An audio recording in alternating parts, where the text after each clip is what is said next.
Donc nous avons eu le plaisir et l'honneur de prendre part à cette troisième édition du Forum sur les zones industrielles durables. C'était une occasion de contribuer au débat sur cette thématique importante pour notre pays et pour l'investissement de manière générale. Bien évidemment, c'était l'occasion aussi de connaître les orientations et la politique des pouvoirs publics dans ce domaine.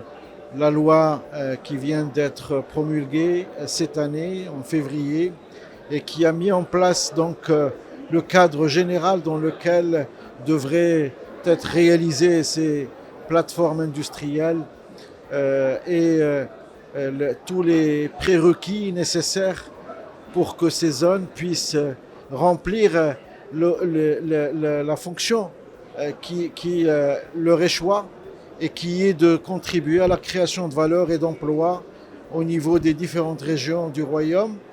Et donc cette loi qui permet aussi d'organiser, de structurer l'aménagement de ces zones à travers le royaume en essayant de rester en phase avec le marché, la demande des investisseurs et aussi les enjeux, qu'ils soient au niveau national ou international. Et j'entends par là tous les enjeux liés au développement durable, les enjeux liés à l'efficacité énergétique, à la décarbonation, mais aussi les facteurs de la compétitivité, les efforts à faire au niveau de l'infrastructure du savoir et de la recherche, tout ce qui concerne aussi les souverainetés, qu'elles soient industrielles, les souverainetés énergétiques, les souverainetés alimentaires, les souverainetés sécuritaires. Donc une série d'enjeux que nous devons prendre en considération lorsque on engage un projet d'aménagement de zones d'activité. La loi a aussi évoqué tout ce qui concerne la valorisation, et donc un problème dont ont souffert les zones d'ancienne génération. Donc toutes les dispositions légales qui ont été prévues pour sécuriser et être sûr que l'objectif de valorisation sera donc garanti, sans oublier l'animation et la gestion des zones. Les zones industrielles sont des espaces de vie. Les investisseurs y créent des projets, mais bien évidemment, ces zones doivent garantir aussi la pérennité de ces activités.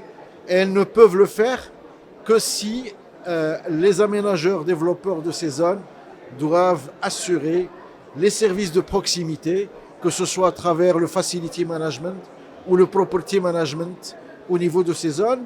Et donc, on a débattu de cette loi.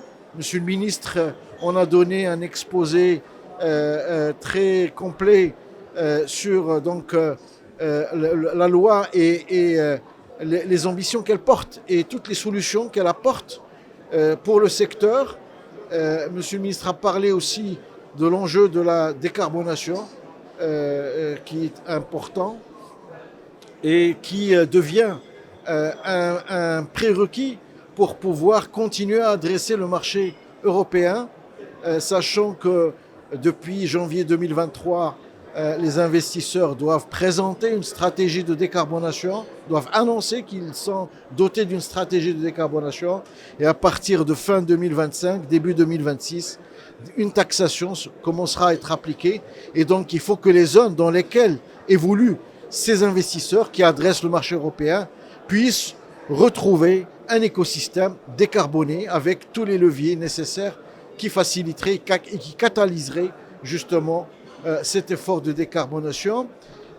Nous avons également pris note des tendances. Aujourd'hui, il y a une nouvelle stratégie industrielle qui est en cours de préparation. Et donc, nous, bien sûr, nous avons pris bonne note des enjeux, du changement du type de demande, de la maturité que les tissus productifs a atteint aujourd'hui. Avec, en 2023, il est projeté que 88% des exportations nationales seraient des exportations industrielles. Et donc, ça montre combien le tissu aujourd'hui a mûri et donc on passe un autre cap dans la trajectoire de développement du secteur industriel. Et nous, aménageurs développeurs, en tant qu'acteurs agissant dans cette chaîne de valeur, devons nous y adapter et intégrer les prérequis et ces enjeux dans notre stratégie.